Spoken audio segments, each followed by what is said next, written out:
Olá, meus irmãos, que a graça e a paz de nosso Senhor Jesus Cristo esteja sempre contigo, abençoando teu lar, tua família, tua vida, tua saúde emocional, sentimental e principalmente espiritual. Amém? Estamos aqui, irmãos, graças a Deus, mais esta oportunidade para meditarmos na palavra do Senhor. Irmãos, nós temos que parar de perder tempo. Nós temos que parar de perder tempo. Porque o tempo, ele não para. Você já reparou que o tempo, ele não para e ele não está nem preocupado com a gente. Ele está avançando. Não volta. Sempre adiante, sempre à frente. Eu te pergunto, o que você está fazendo com o seu tempo? Com o tempo que Deus tem te disponibilizado? Eu hoje procuro aproveitar melhor o meu tempo. Tempo não é dinheiro, como vão dizer por aí. Alguém vai dizer que tempo é dinheiro. Não. Tempo é vida. Tempo é vida para buscar a vida eterna. Quanto você tem investido o seu tempo na presença de Deus? Quanto tempo você tem investido no melhor investimento que o ser humano pode fazer? Você tem entregado o dízimo ao Senhor? Mas muitos que entendem que dízimo é só dinheiro, é só o financeiro. Não é não. Será que você tem dado 10% do tempo que você tem, que nós temos, que Deus tem nos disponibilizado? Será que nós damos 10% do nosso tempo diário dedicando-se a Deus? Que na verdade nem é Deus que é beneficiado por isso. O mais beneficiado de eu buscar a Deus sou eu mesmo. Aí me dá a impressão que as pessoas não querem ser beneficiadas. Aí ficam perdendo tempo com coisas supérfluas, sem importância, coisas que não vão acrescentar a vida, não vão edificar a vida, não trazem sabedoria, traz o antônimo da sabedoria, traz problemas, traz brigas, traz morte, traz doença. E aí, meu irmão, minha irmã, o que você está fazendo com o seu tempo? Ou poderia melhorar essa pergunta: o que você está fazendo da sua vida? O que você está fazendo da sua vida? Alguém está perdendo tempo, muito tempo, com muitas distrações. E aí está um problema terrível. Hoje estamos vivendo tempos trabalhosos, especialmente para você, cristão, que se diz cristão, evangélico, católico, seja lá qual for a placa denominacional. Você conhece, eu conheço, mas o que a gente faz com esse conhecimento? A gente às vezes quer praticar só quando está dentro de uma igreja. Tá errado. E a gente perde tempo. A gente deixa de investir. E a gente fica perdendo tempo com as distrações do mundo. Tudo é lícito? Alguém vai usar esse versículo para dizer que pode tudo. Não pode tudo. Pelo menos não poderia. Deus dá o poder de livre escolha. Mas para o cristão verdadeiro, aquele que aceitou Jesus como Senhor e Salvador, ele vai dizer que nem o Paulo disse, o apóstolo: já estou crucificado com Cristo. Já não vivo mais eu, mas Cristo vive em mim. E já não faço mais o que eu quero. Ora, se eu já não faço mais o que eu quero, significa que eu não tenho livre-arbítrio. Eu não posso fazer o que eu quero. Você entendeu? Mas muitos que não querem investir o tempo, usar o tempo em seu próprio benefício, aí vivem a vida. Deixa a vida levar, a vida leva alguém. Aquela musiquinha horrorosa que muitos cantam, repetem e declaram para todo o universo ouvir. E aí a vida não tem como ser melhor, impossível. Vai continuar sendo a vida medíocre, onde nada muda, sempre a mesma coisa. Entra ano, sai ano, não muda. Não muda, por quê? Falta de atitude, falta de querer. Você lembra daquele homem? Você quer edificação, Senhor? Eu quero ser curado. Aí o Senhor perguntou: você quer? Eu quero, eu também quero. Então pronto. Alguém tem que querer, irmão. Tem que querer. E estamos aqui por isso.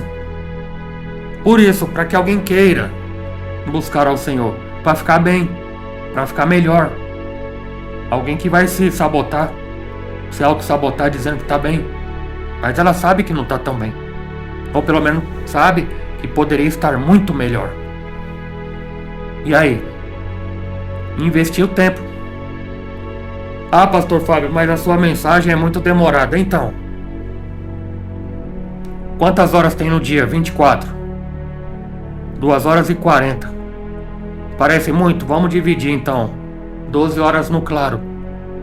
10% de 12. 1 hora e 20. Minhas pregações, em média, duram de 50 minutos a 1 hora. Uma pregação que alguém ouvisse minha por dia, já tá pago o dízimo, como dizem. Já tá entregue o dízimo ao Senhor do tempo. Irmão.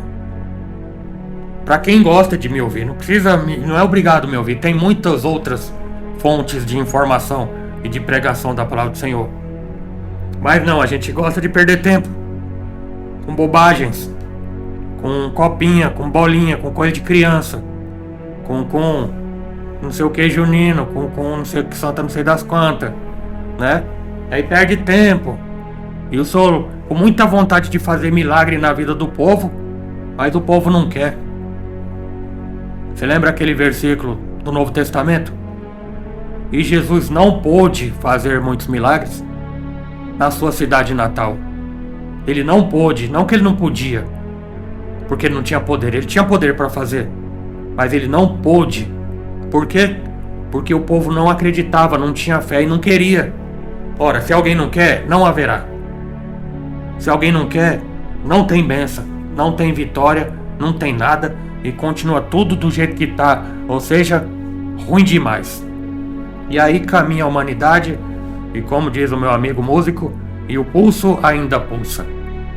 Enquanto o nosso pulso está pulsando, nós aqui praticamos Isaías 55:6, onde diz: buscai ao Senhor enquanto se pode achar, invocai-o enquanto ele está perto. Faça isso, meu irmão e minha irmã. Aceite estas palavras, que é com muito amor para nós alcançarmos a salvação eterna. Em nome do Senhor Jesus, amém? Vamos à nossa reflexão de hoje.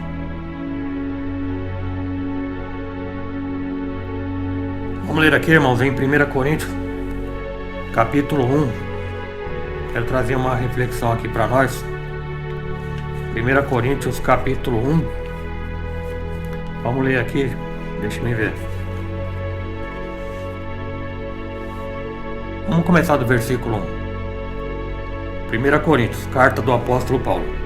Paulo, chamado apóstolo de Jesus Cristo, pela vontade de Deus, e o irmão Sóstenes, para a igreja de Deus que está em Corinto, aos santificados em Cristo Jesus, chamados santos, com todos em quem em todo lugar invocam o nome do Senhor Jesus Cristo, Senhor deles e nosso. Graça e paz da parte de Deus, nosso Pai, e do Senhor Jesus Cristo. Sempre dou graças ao meu Deus por vós, pela graça de Deus que foi dada em Jesus Cristo. Aleluia. Porque em tudo fostes enriquecidos nele, e em toda a palavra e em todo conhecimento, como foi mesmo o testemunho de Cristo confirmado entre vós, de maneira que nenhum dom vos falta, esperando a manifestação de nosso Senhor Jesus Cristo, o qual confirmará também até o fim, para serdes irrepreensíveis no dia de nosso Senhor Jesus Cristo. Fiel é Deus, pelo qual fostes chamados para a comunhão de seu Filho, Jesus Cristo, o nosso Senhor. Rogo-vos, porém, irmãos, pelo nome de nosso Senhor Jesus Cristo, que digais todos uma mesma coisa, e que não haja entre vós dissensões. Antes, sejais unidos em um mesmo sentido, em um mesmo parecer. Porque a respeito de vós, irmãos meus, me foi comunicado pelos da família de Cloe que há contenda entre vós.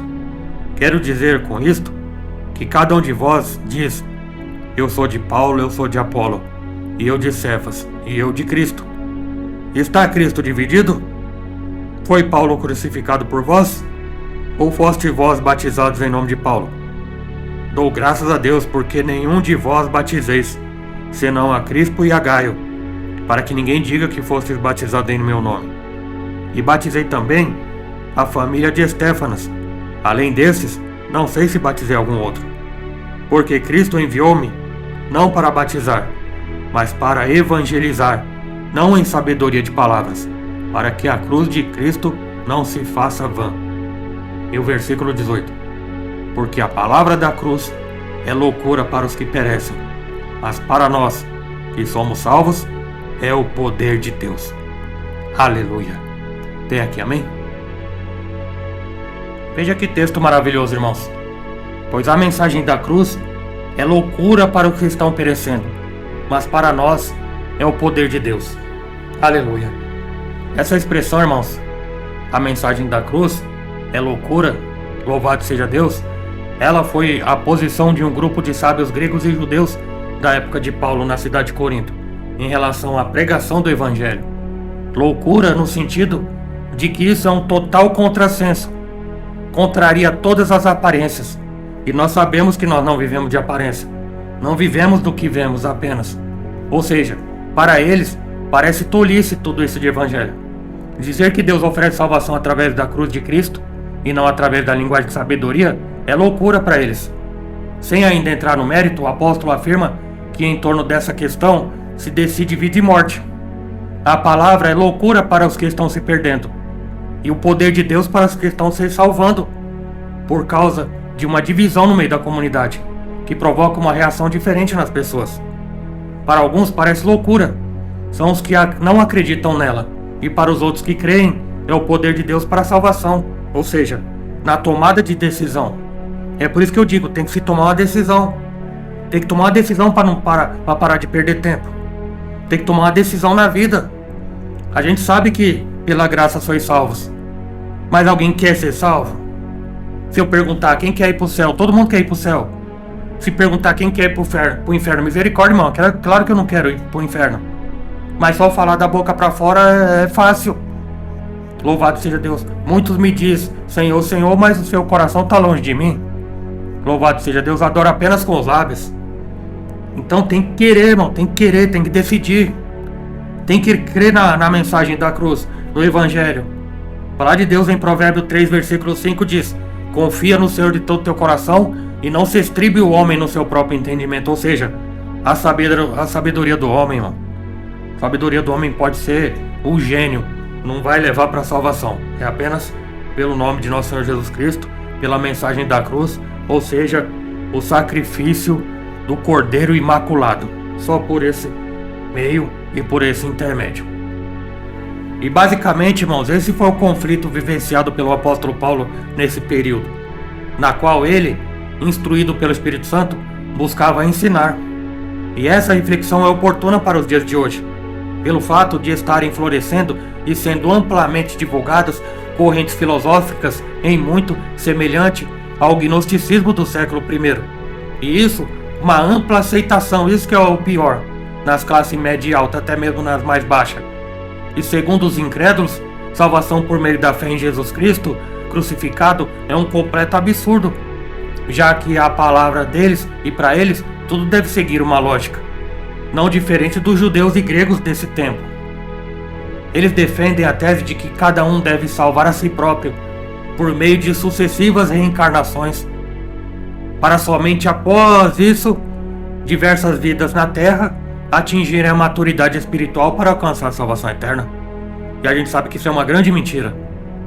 Afirmar que Deus está presente com os fracos e loucos da nossa sociedade e ali revela sua força, poder e sabedoria, para eles é um completo absurdo, é loucura.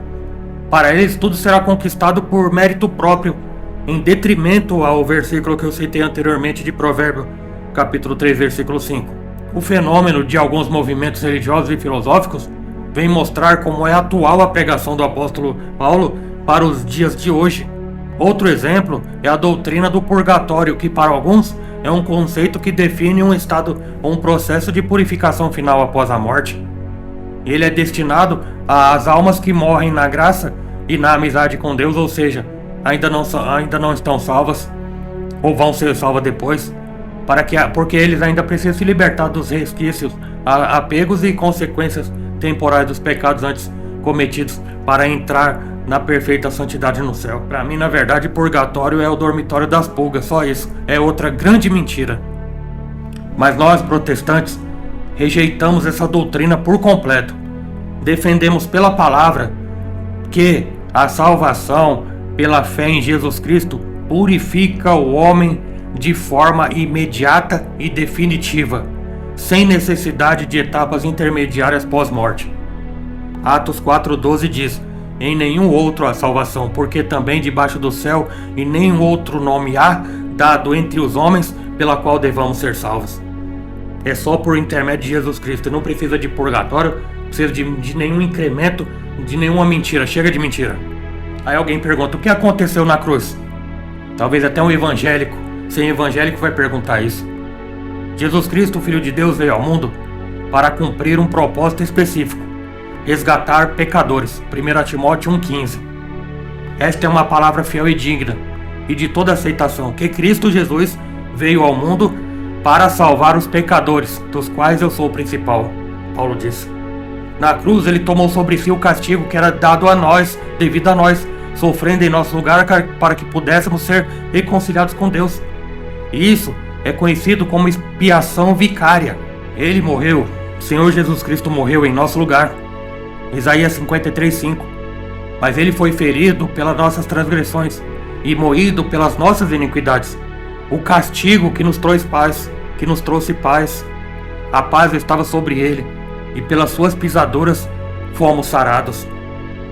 A morte de Cristo satisfez plenamente a justiça divina, oferecendo perdão para todos os que creem. E de que fomos salvos? A Bíblia é muito clara ao dizer que todos pecaram e todos estão destituídos da glória de Deus. Romanos 3:23. O pecado nos separa de Deus e nos coloca sob condenação, pois o salário do pecado é a morte. Romanos 6:23 também. Isso significa que sem Cristo estávamos condenados à ira de Deus e à perdição. Mas a boa notícia é que ao Evangelho, por meio da cruz, Jesus libertou dessa condenação. Ele bebeu o cálice da ira de Deus em nosso lugar, garantindo-nos vida eterna. A cruz não é apenas um símbolo religioso, mas a certeza de que fomos salvos da justa punição que nós merecíamos. E o que isso implica para nós? Ser salvo por Cristo naquela cruz não significa apenas escapar do juízo, mas também receber uma nova vida. A salvação transforma completamente aqueles que creem. João 3,16. Fomos chamados para viver para a glória, irmãos, de Deus, abandonando o pecado e seguindo a Cristo em obediência e gratidão. Paulo nos lembra em Gálatas 2:20: já estou crucificado com Cristo, e vivo não mais eu, mas Cristo vive em mim. E a vida que agora vivo na carne, vivo-a na fé do Filho de Deus, o qual me amou e se entregou a si mesmo por mim. E a cruz, irmãos, nos convida a uma nova identidade, um novo propósito, uma esperança inabalável. Além disso, a salvação traz implicações eternas. Não apenas temos uma nova vida com Cristo neste mundo, mas também a garantia da vida eterna com Ele. A cruz nos assegura que a morte não tem mais a palavra final. Jesus ressuscitou vencendo o pecado e a morte, e prometeu que aqueles que creem nele terão o lugar preparado na eternidade. João 14, versículo 2 e versículo 3. Na casa de meu pai há muitas moradas. Se não fosse assim, eu vou-lhe teria dito, pois vou preparar lugar. E se eu for vos preparar lugar, virei outra vez e vos levarei para mim mesmo, para que, onde eu estiver, estejais vós também.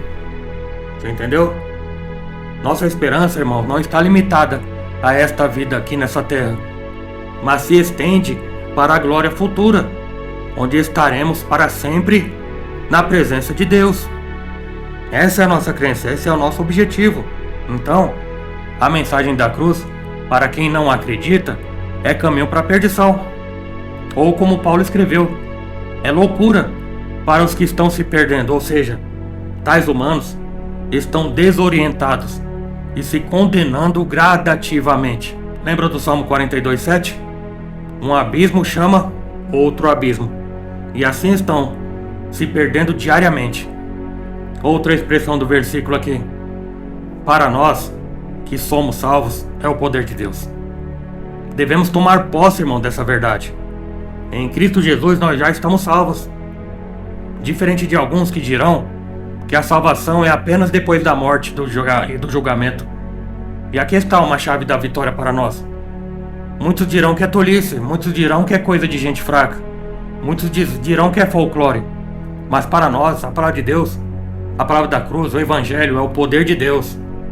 Por exemplo, Marcos 5,34. Jesus diz para aquela mulher que sofria hemorragia: filha, a tua fé te salvou. Vá em paz e fica livre deste mal. Você lembra da mulher de fluxo de sangue? Qual que era o motivo da enfermidade? A Bíblia não explica. Mas hoje, de acordo com a ciência e com os estudos que nós alcançamos como humanidade, nós sabemos que muitas doenças elas são causadas por problemas espirituais. O próprio Jesus detectou um espírito de enfermidade. Uma mulher que estava há 18 anos que andava encurvada. E não tinha médico que resolvesse. Mas o próprio Senhor Jesus lhe disse: é um espírito de enfermidade. E quando alguém está com essa enfermidade ou com esse espírito que causa verdadeiramente a enfermidade física, não tem médico que cure, não há diagnóstico, não ache, pode entrar na máquina, na ressonância, pode entrar onde for, pode fazer exame que for, que não é detectado, porque é um espírito. E esse caso só é curado na presença de Deus, em nome do Senhor Jesus Cristo. Mas essa mulher do fluxo de sangue, ela estava lá com uma hemorragia há 12 anos. Não sabemos o motivo, mas é muito provável que havia algum problema nela. Alguma coisa que causava aquilo. Você já ouviu falar em doenças psicossomáticas? Por exemplo, eu tive gastrite nervosa, não pela minha alimentação, mas pelo meu jeito de ser. Eu era uma pessoa nervosa, mas que não me expressava. Guardava tudo pra mim. Até que aquilo começou a irritar o meu estômago. Você sabe qual é a maior causa de câncer? A alimentação é uma delas. Mas ressentimentos guardados, rancores, raiva, indignações, isso é um causador de câncer terrível. Aí você vê, irmão, Jesus disse para aquela mulher: vai, a tua fé te salvou. Ou seja, além de ter curado, de ter estancado o sangue, ainda trouxe salvação para ela. Ou seja, nessa expressão curta, vai, a tua fé te salvou, Jesus curou a enfermidade, perdoou o pecado e ainda trouxe salvação. Glória a Deus. Você está me entendendo, irmão? Para você que não está entendendo e não concorda, infelizmente eu tenho que dizer que você está dizendo aí no seu pensamento que a mensagem da cruz é loucura e que não é isso. Pois é. Jesus nunca muda, nunca mudará. Ele é o mesmo ontem, hoje e será para sempre o mesmo. Ele fez milagre na antiguidade, fez milagre no seu ministério quando esteve aqui na terra e continua fazendo milagre até hoje. Você crê nisso? Eu creio, porque eu sou um milagre. E eu estou vivo aqui hoje por causa do milagre, do poder de Deus, pelo seu amor e pela sua misericórdia. Louvado seja Deus. A partir do momento que eu abri a porta do meu coração, quando ele veio um dia e bateu: eis que estou à porta e bato. Se você, meu filho, ouvir a minha voz e você abrir a porta do seu coração, eu entro. Agora, se você não abrir a porta, eu não vou arrombar a porta. Você tem que permitir que eu entre. Foi quando eu entendi. Aí eu abri a porta do meu coração, porque quem tem a chave sou eu. E aí Jesus entrou, me libertou, me curou, e hoje sou salvo, e cada dia sendo salvo, até o dia que completar, que é Deus que sabe, para que eu seja recolhido no evento chamado morte, e depois do julgamento, de ressuscitar, aí ter a vitória completa na presença de Deus. Outro exemplo, Lucas capítulo 7, versículo 50. Jesus disse para aquela mulher pecadora que lavou seus pés: a tua fé te salvou, vai-te em paz. Olha que coisa linda, irmão. Aquela mulher, num gesto de gratidão, fez o que ninguém fez até então. E Jesus salvou ela, perdoou seus pecados e trouxe salvação. Agora vai em paz, porque quem é salvo tem paz. Eu te pergunto, você é salvo? E por que você não vive em paz? Pastor Fábio, mas como é que o senhor fala assim comigo? Você não sabe o que eu tô passando? Irmão, irmã, a paz tem que estar dentro de você. Pode estar o mundo em guerra, mas você está em paz, não importa. A paz de Deus, que excede todo entendimento, guardará o teu coração e o teu sentimento em Cristo Jesus. Você precisa de uma vez para sempre tomar posse desta palavra, minha irmã. Outro exemplo, Lucas 18:42. Jesus disse para aquele cego de Jericó, o Bartimeu: vê, enxergue, a tua fé te salvou. O que queres que eu te faça? Ora, quero enxergar, não tá vendo que eu tô cego?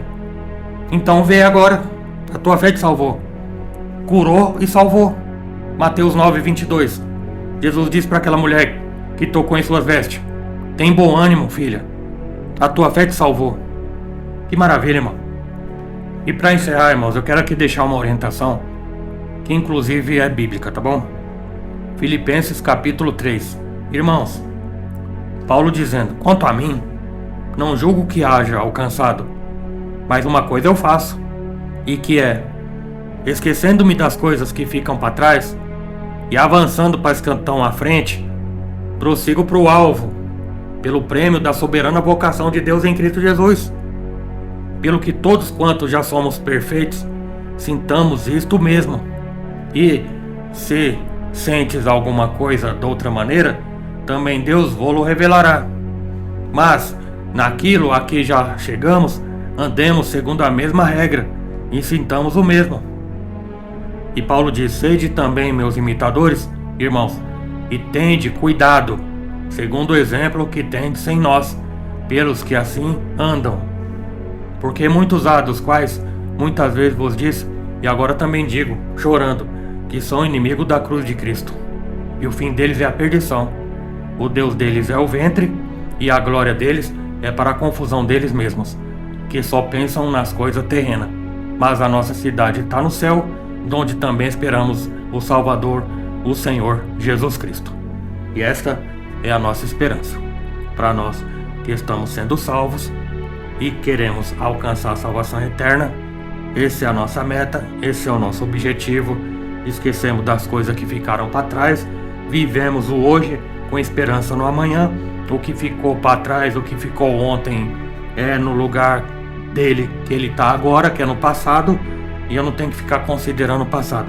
Não considerei as coisas passadas nem as antigas, eis que eu faço nova todas as coisas. E eu preciso viver, eu preciso olhar para Cristo, e eu preciso me focar no alvo. E louvado seja Deus. Aleluia, glória a Deus. É isso aí, irmãos. A mensagem do Evangelho é loucura para quem está perdido e por enquanto ainda está, até que se converta, porventura. Caso contrário, condenação. Mas para nós, o Evangelho é a palavra de Deus, o Evangelho é a verdade absoluta, e por ela e por intermédio dela é o poder de Deus para que alcancemos a salvação eterna. Amém, irmãos? Aleluia, que Deus te abençoe, que Deus te guarde, proteja, ilumine e continue te dando bom ânimo, continue te dando vigor, continue te dando, colocando interesse de você buscar a palavra de Deus. Amém, irmãos? Glória a Deus, e que Deus continue te abençoando a você, teu lar e a toda a tua família. Amém? Glória a Deus. Senhor Deus e Pai, Deus maravilhoso e bendito, graças te damos, Senhor, por mais este momento glorioso e precioso de meditação na tua palavra, Senhor. Pai querido amado, continua nos ajudando. Ó Divino Espírito Santo, continua ajudando o irmão, a irmã, meu Deus, os familiares. Continua, meu Deus, ajudando a cristandade atual. Aqueles, meu Pai, que ainda não estão, meu Pai, na tua presença, no caminho. Senhor Jesus Cristo, Ele disse: eu sou o caminho, a verdade e a vida, e ninguém vem ao Pai senão por mim. Pai querido amado, que todos venham entender, meu Pai, porque tua palavra nos afirma dizendo que Jesus não quer que ninguém se perca, mas que todos sejam salvos. Ó Deus querido e santo, Deus Pai todo-poderoso, o Senhor, meu Pai amado, Deus querido, amou o mundo de tal maneira que enviou o teu Filho unigênito, para que todo aquele que nele crer não pereça, mas tenha a vida eterna. E todos saibam, meu Deus, que é necessário crer. Romanos capítulo 10, versículo 9 diz que é necessário confessar com os lábios, crendo no coração. Pai querido amado, Deus querido santo, prepara a oportunidade. Meu Deus, capacita, meu Pai, os teus obreiros, meu Deus. Pai querido amado, ajuda, meu Pai amado, Ajuda, meu Pai, na conversão genuína, meu Deus. Ajuda-nos, ó Pai, a amar ainda mais a Tua Palavra, o Santo Evangelho de nosso Senhor Jesus Cristo, Pai. Deus querido Santo, peço Tua bênção sobre mim, sobre minha esposa, sobre meus familiares, sobre os familiares dela. Peço Tua bênção, meu Pai, sobre este irmão, esta irmã, que acompanha, meu Pai amado, Deus querido, estas reflexões no nosso canal, ouve a nossa rádio, a Rádio do Rei. Pai querido e santo, seja, meu Pai, sobre eles, sobre seus familiares, onde quer que esteja, meu Pai, neste momento, ao redor dessa terra, meu Deus. Em nome do Senhor Jesus, ó Pai, continua ajudando o Espírito Santo. E a nossa oração, meu Deus, no nome santo do Senhor Jesus Cristo, tudo é para a glória do Teu nome. Amém. E graças a Deus. Graças a Deus. Onde você estiver, irmãos, se puder, erga a tua mão e receba a bênção do Senhor. Que o grande amor de Deus, o nosso Pai, a graça do nosso Senhor e Salvador Jesus Cristo e as doces consolações, a presença e a ajuda do Espírito Santo de Deus esteja sempre convosco, não somente hoje, mas para todos sempre. Todos que creem dizem amém. Se Deus é por nós, quem será contra nós? E operando Deus, quem impedirá? Deus te abençoe, meu irmão. Deus te abençoe, minha irmã. Ótimo dia, ótima tarde, ótima noite, no poderoso nome de nosso Senhor Jesus Cristo. Deus abençoe.